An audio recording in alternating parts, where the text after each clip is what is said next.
Hi, my name is Maureen Stewart, and I am the co-owner and founder of Cypress & Co. Pet Care Specialists.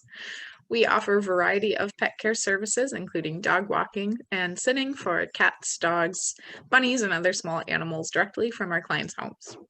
We launched our business in January of 2021, so we've been operational for just about 4 months now.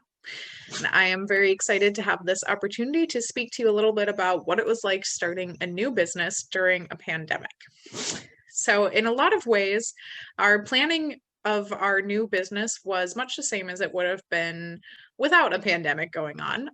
First, we kind of had our brainstorming phase where we discussed what we would want to do, what kind of business we would want to offer, and other ideas like that, different things that directions we could go in. And then we sort of did a more in-depth market analysis, did some research of overall industry trends, potential for growth, and other market analyses. Through that, we discovered that the pet care industry is projected to grow significantly in the next couple of years. And that this is a good time. There's the demand and opportunity for a business like ours to get started right now. So once we kind of decided what kind of business we wanted to do and got the research on whether or not it would be a good idea or not, which we were luckily able to do pretty much all online. A lot of video calls with my business partner, a lot of Zoom meetings where we were discussing things and looking things up online.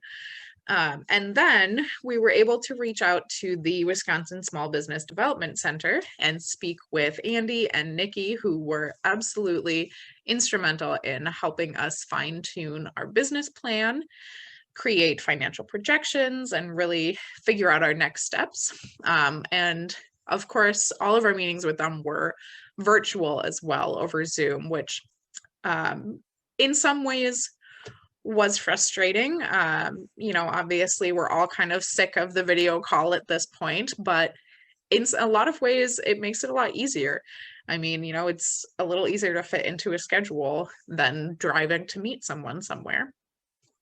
So in that way, it worked out really well for us to do all of our planning virtually.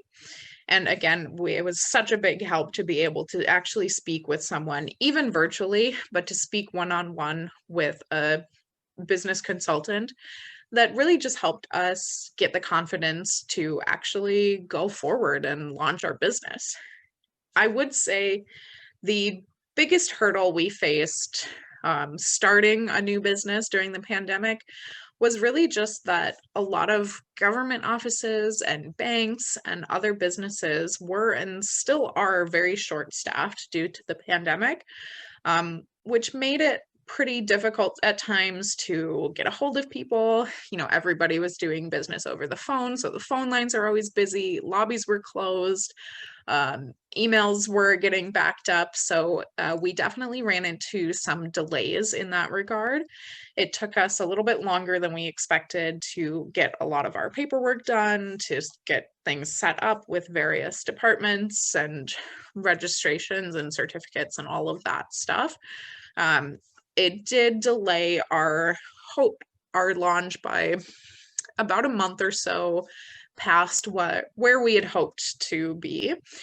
But despite that, it was kind of a good thing in a way as well, because it did give us a little bit extra time to fine-tune our website, figure out all of the details on the back end before we launched, while we were waiting for paperwork to be sent back, or waiting for emails, or waiting for our call back, and things like that.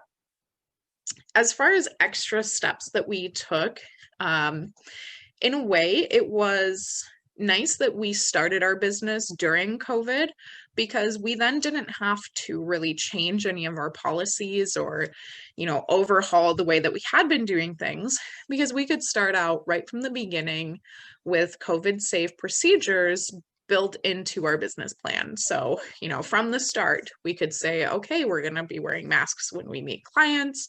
Here's our cleaning guidelines. This is how we are going to sanitize a client's home after we've been in there. And all of that we were able to just already have built into our policies and our procedures. And especially by January, by the time we started, that's something that we were all used to anyway. So it wasn't too much extra work for us to build that in from the ground level and just incorporate that into how we do our business.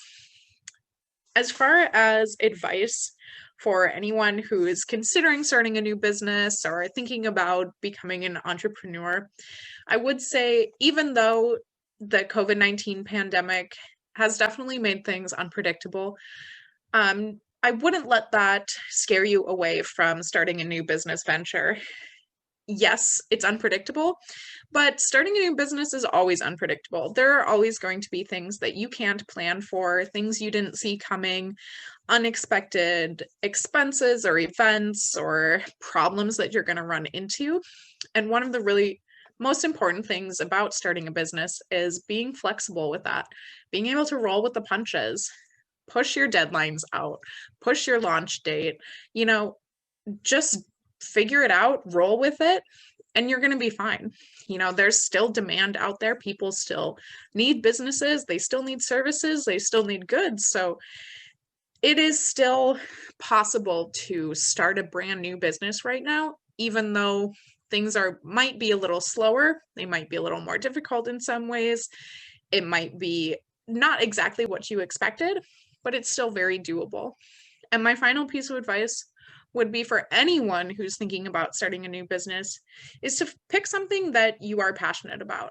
It's going to take a lot of work, and you're going to be putting a lot of your own hours into figuring things out. And especially in these unpredictable times, that might mean some frustrations, some long days, lots of time staring at a computer screen. And really, you're going to get out of your business what you put into it. And if you start out with a passion for what you're doing, the amount that you're going to get out of it is going to be so much higher because you are going to be pouring yourself into it. And at the end of the day, you are the one who will be holding yourself accountable for the work that you do. So on that note, I hope that this was helpful in learning about what it was like to start a new business right now during these unpredictable times. And I hope that this advice was helpful to anyone who's thinking about starting a new business right now. It's still doable. You just got to try, you got to be flexible, and you got to have fun with it as well. So thanks again for listening, and I hope you all stay healthy and safe.